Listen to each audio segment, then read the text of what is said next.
to get the net. It's right here. Coming down below.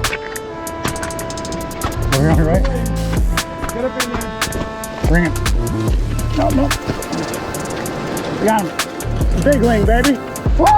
Good morning, boys and girls. We're parked in front of the market waiting for them to open. It's 6:04 right now, and the little sign on the front of the market says store hours 5:30 to 9:30, 5 a.m. to 10 p.m. on the weekends. It's a Wednesday, and that means they should have opened up 34 minutes ago, and they have not. The beer guy's waiting. Yeah, the beer guy's here. He already unloaded a pallet, and the pallet of beer is sitting by the front door, and he's like, I gotta go and do my job. It's like, it's hard to say what's worse, like not being able to do your work day or not being able to go fishing. This guy just wants to finish doing his deliveries. We want to get out onto the jetty. Saving grace this morning is it's pitch black out still. So with it being as dark as it is, we couldn't get out to the end of the jetty right now anyways. Our goal was to get there by 6. High tide is at 6:30. Sunrise is at like 7:30. So right there at like 6:30 should be that hour before sunrise, which is usually sunlight. And as soon as we can like safely hop rock to rock, we're gonna go hop rock to rock. So let's get into some fish today, you guys. I think it's gonna be a lot of fun. Don't go nowhere. Hey Chris. You. What are they doing? Watching bye. Alright guys, I don't know if you can see me too well. I'll use the truck headlights. We just made it to the spot, to the jetty, and the sun it's coming up right now. I don't know if you guys can even see it. Yeah, you can see it a little bit in the camera. Long walk out to the end. Hopefully stick some big fish. Pretty gorgeous out here this morning. We got the ocean breaking right here to my back. We got the oyster farm right over here. Show them the oyster farm, Chris. Oyster farm. We're hoping that the farther out the jetty we get, the less hit it will have been by people. So we're making that extra trek today. Sometimes making the extra walk pays off. So we've got like another 17 miles to walk this morning or something.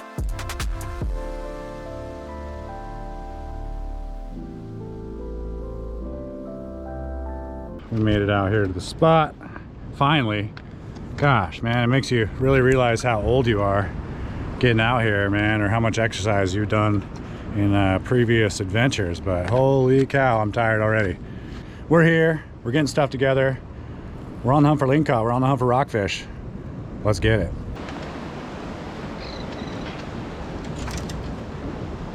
It's a beautiful day. Oregon Coast jetty fishing.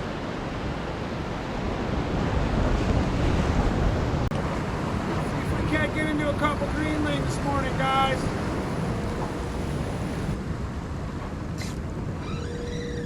There it is. There's a fish.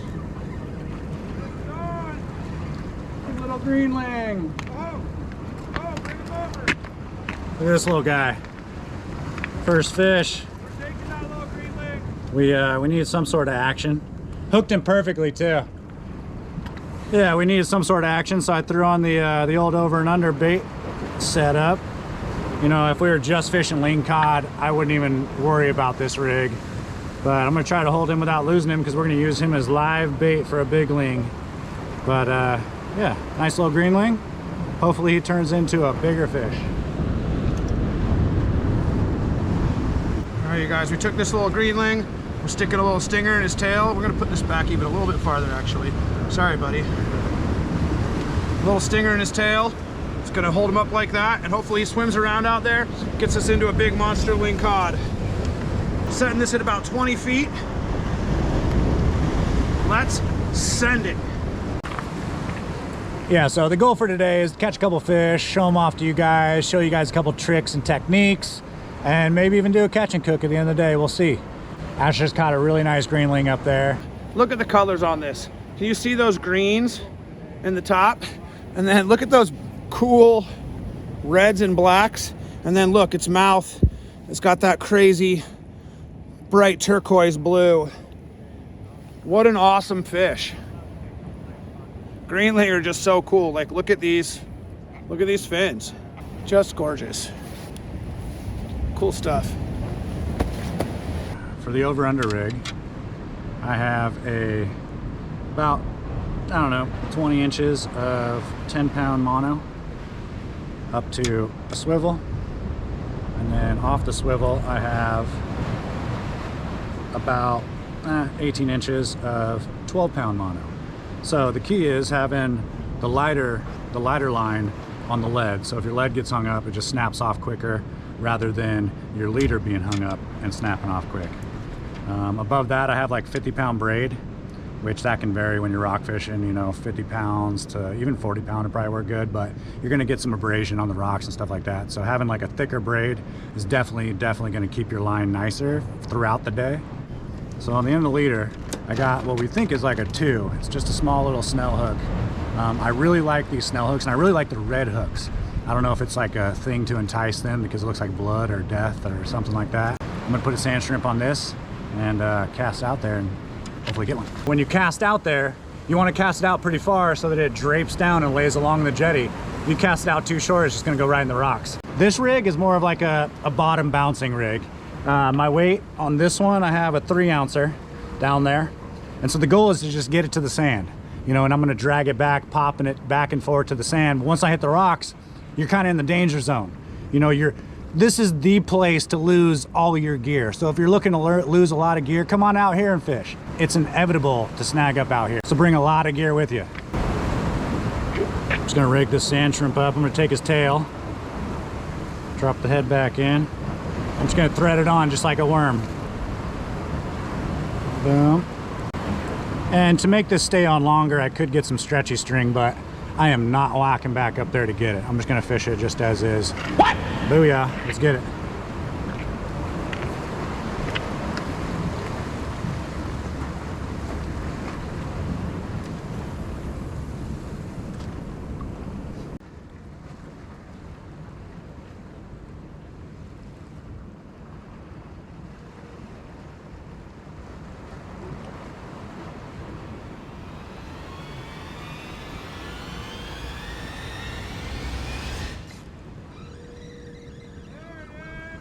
Fish.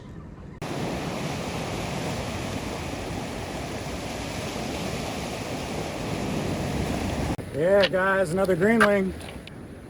This one has some really cool blue spots. You saw that one Asher had a bunch of red spots on him and stuff like that with the blue mouth.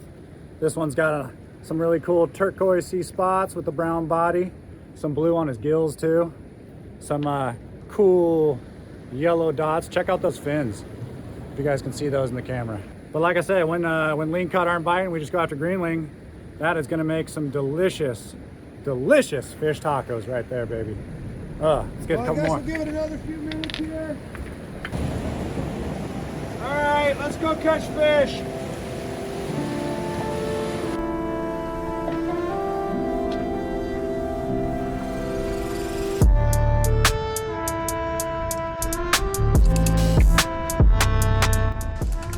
Check out this cockle shell I just found, guys. Cockles are like a big clam.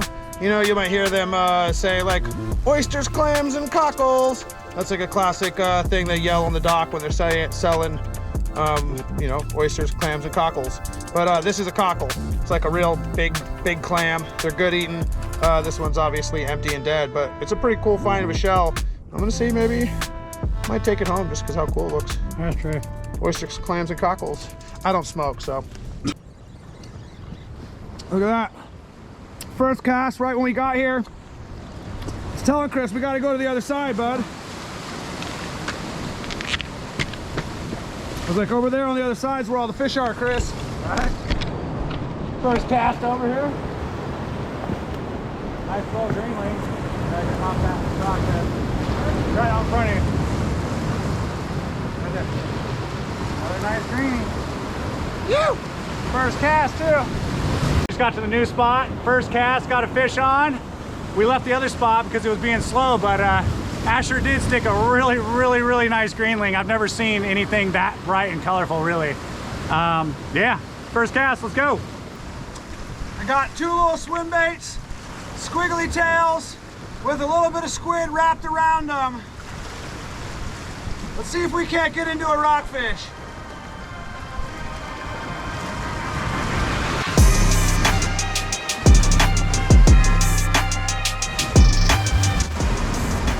There he is.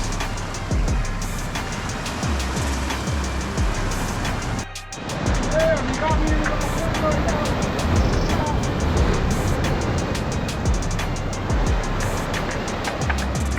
got me in the rocks going now. There he is, he's out. On the rock, on the rock, on the rock. Keep that head up. That's a nice bass. Sling him to me. Oh, it's a huge greenling. Huge greenling. On the swim bait. I thought it was a lingcod for a second because it's so long. Look at the size of this beauty. When you get one on the swim bait, you know it's a good fish. Look at that thing. I want to get a hold of him before I pull him up out of the net because we're in a precarious zone over here. They got such a small mouth. Yeah. Which in 10, that's crazy to hit the. Look at the size of that. Look at the size of that thing. That thing's a toad right there. Holy cow, baby. Look at the rig it hit. Show that rig off it hit. Look at the size of that. That thing just gulped that thing down. Normally you stick a lot of greenling on sand shrimp and smaller baits, not usually the paddle tails. Yep, yeah, you don't catch greenlings. Woo! You guys can tell the ocean's getting pretty rowdy around us right now. Check out this wave that's coming in right behind me. Woo! We in it, we in it. That's a big, beautiful greenling. We're gonna balk him and get into a couple of more. You're watching the bite. Well, you guys. Give these people a tips and tricks. Well, today's episode of The Bite, tips and tricks.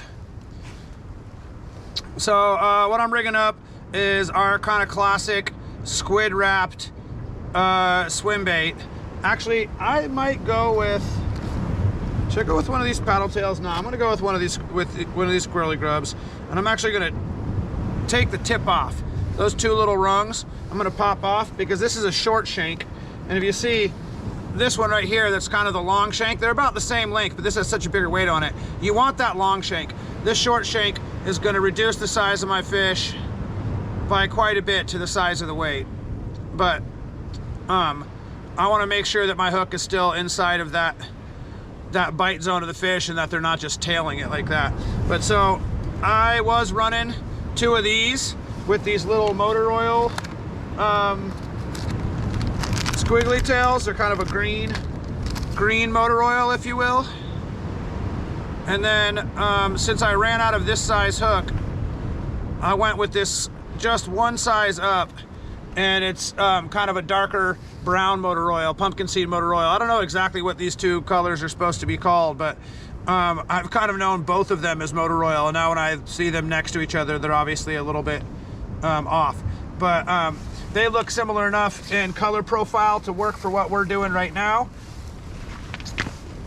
I'm gonna go ahead and take this squid, and you can get this type of squid. You don't want the giant, too thick like calamari squid. You want these little, they sell them at Asian markets or at bait stores. They usually have some actual ink inside of them. You want the freshest squids that you can get.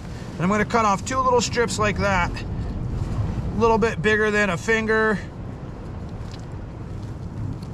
with a flat end, that little straight end there, and a pointy end. And that straight end is gonna go up here and get wrapped in and be our head, and that pointy end is gonna stick down back by the tail. Sometimes we'll even take that pointy end and we'll turn it into like a skirt, like give it a whole bunch of little fillets so that it is, you know, I don't know, whatever, so that it skirts in the water.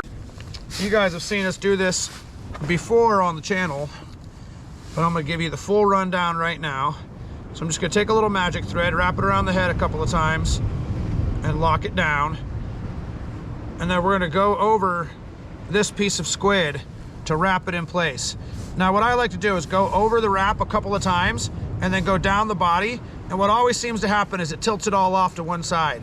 So as it's dragging it off to one side, I'll come down here and I'll go around the shank of the hook one time. You guys see that? Go around the shank of the hook one time, and now I can loop it back and go the other direction, and that's gonna kind of hold it back into place a little bit better for me if I want to have it come both ways. So we'll wrap it like this, come all the way back down this way, and I can wrap around the shank of the hook, and now be coming this way to pull it back towards me. So basically, we're just adding some squid to the top of our swim bait. This tail is going to get back behind it, our curly tail, and it's going to whip around, and this little bit's going to whip around. But really what it's doing is it's giving some real fish flavor and skin texture to the outside of it, so that when something comes up creeping and is like, ooh, what's that? I want to eat it. It sees squid body and smells that squid. It just makes it that much more desired by the fish. When they smell it, get close to it, when they look at it, they're like, oh, that's something I actually eat. That's real food for me, right? And then when they take a bite of it, when a fish sucks in a big hook and a piece of rubber into its mouth, it pretty quickly knows that's not what it wants to be eating. And if you don't set the hook right away, it's gonna spit that thing out. Well, down here, we're fishing 30, 40 feet below us in a rock hole against the jetty wall, and your sensitivity is really pretty small. You can feel a fish bite, and you can feel it fighting when you bring it back up, but knowing if a fish just kind of took it into its mouth and then spit it out again, it's hard to have that sensitive of a tip all the way down inside there. So anything we can do to cause these fish to want to hold on to this little piece of fish, of squid a little bit longer, to hold on to your bait a little bit longer, it's going to go a really, really long way. So right there is about an ounce and a half. Right there is about an ounce. Those are both really pretty perfect rockfish and lingcod targeting size. And earlier today, I was sticking a fish on basically every cast with those. So let's go see if we can't catch one more before we call it and head in to do a little bit of crabbing. So I'm gonna keep this baby recording. We're gonna do a live action casting, and he's gonna cook one right away. He's been smashing them right off the bat. And I'm not even kidding you.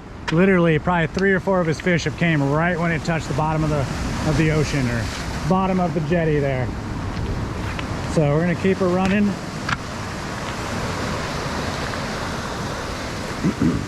See if we can't find ourselves one more fish today, you guys. I think you missed a couple of the fish because we were having some battery issues, but we got a pile of rockfish and a pile of greenling. I'll take one more rockfish though. One more greenling. Behemoth greenling. One more anything. I'll take a crab. Starfish.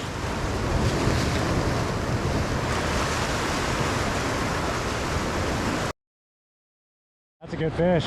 That's a good fish. I don't know if I should grab the net or what. Yeah, get the net, get the net. Get the net. It's right here. Coming down below. Over here on the right. Get up in there. Bring him. Nope, nope. We got him. Big ling, baby. Woo! Yeah! Holy shit, bro. Lingcod! Oh! That's what we wanted out of the day right there, guys. We had a slow morning. And then perseverance pays off, baby. Perseverance pays off, baby. We got into our Lingcod have some of the nicest flaky white meat you could ever hope to put on a plate. Crushing the jetty is a lot of fun. Being able to come out, smash like one of the most beautiful greenling I've ever seen, a nice little black rockfish, and then the Lingcod to cap off the day. Doesn't get a whole lot better than that.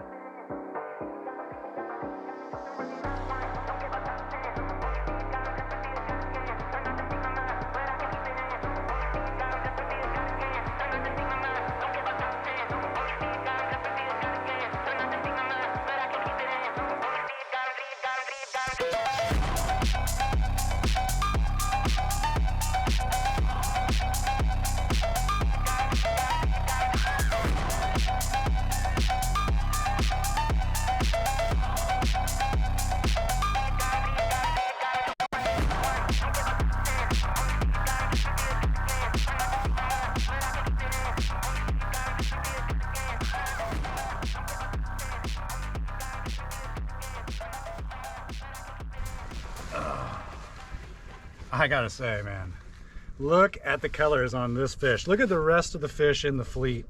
They all have pretty much the matching. This is what most of the fish blue dot in this part of the Pacific Ocean look like.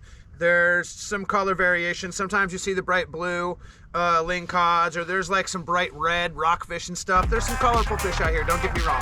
But across the board, you're gonna see a lot of fish that are like basically browns and grays and they just blend in with the jetty. Yeah, rock colors, because you know they're rockfish. Look at how bright this thing is. This thing is so bright. I don't even know if the camera's doing it justice, you know, but like the spots look in there, at that. Unreal. The bright blue, I don't know if you guys can see this like the bright blue in its mouth and under its gill side. That whole... Pretty cool. I'm imagining it's gonna have bright blue flesh underneath, and if it does, we'll show that off too. It's real cool, the contrast of the bright blue and the red, like them together. That like this fish is red on the outside and blue on the inside. It's blue raspberry. Yeah, the blue is definitely a rare variant to see it. So to see it with the red, it's just a really cool. And then we got 3 pretty decent sized rockfish. None of them are real tanks, but we've kept smaller rockfish before to take home and eat, just because rockfish are good eating. There's no size limit on black rock bass, black rockfish, and these are all pretty decent size. Look at that tank of a greenling. Like that's a big greenling. It's a big greenling. Like here's your other average size that we were getting today, and look, they have the same color variation, but look at the difference in size right there. There's 2 types of greenlings out here, kelp greenling, and then another type, maybe it's a rock greenling. I forget what the other type of greenling is. Yeah. You hear people refer to them as kelpies or sea trout or kelp trout or stuff like that. But they're a greenling. These are black rockfish, but you hear people refer to them as rock bass. They look just like a bass. It's a perfect nickname. Rock cod. You know, down in California they call them rock cod. Out in Aussies all call them cod. Just show them the cherry on the cake.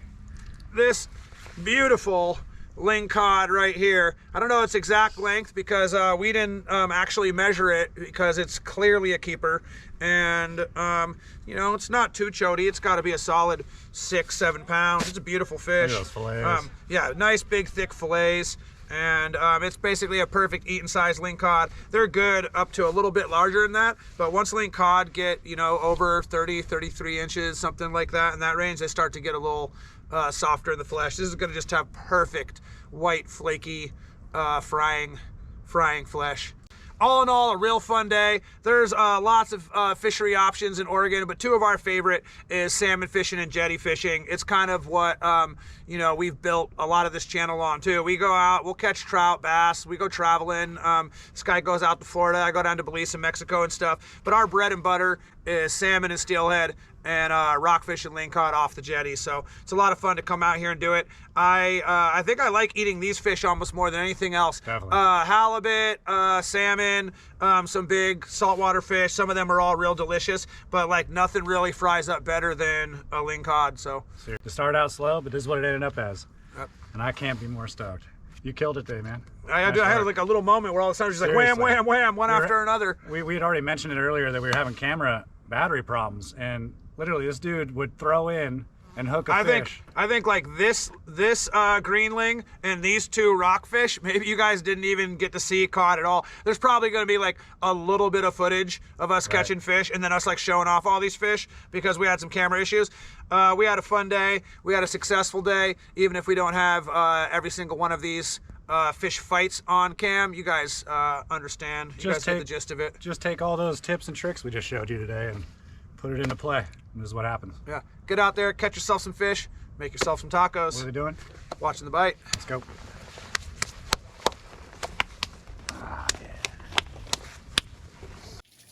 Well, guys, this is that greenling caught earlier, the red and blue one. And we've showed you this blue, cool blue coloring that happens on lingcods and greenlings on the channel before. But I wanted to show off the inside of this one because I had a feeling, and it is. Look how blue it is. How crazy is that? Those are all of its guts. The bluing of the flesh is real common, but I've never seen this much blue to where like all of the stomach lining, all of its other guts here. I'm going to pull it open a little bit more. We'll pop out this. Look how blue this part is, all of its gill platings.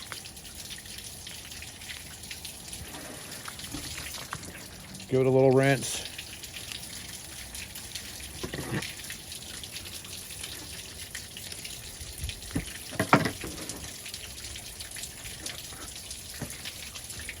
Open it up one more time. Look at that, you guys. How wild is that?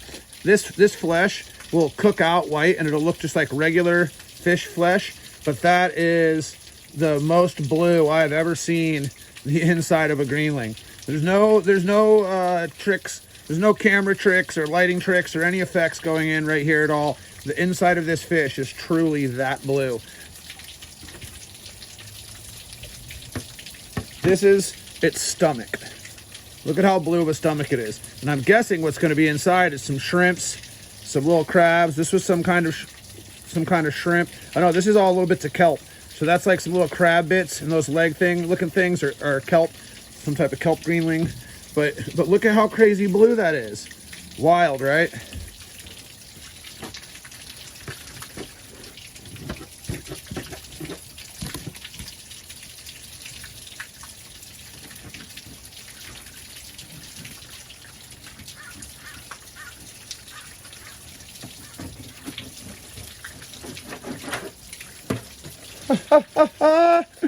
Look at that, you guys.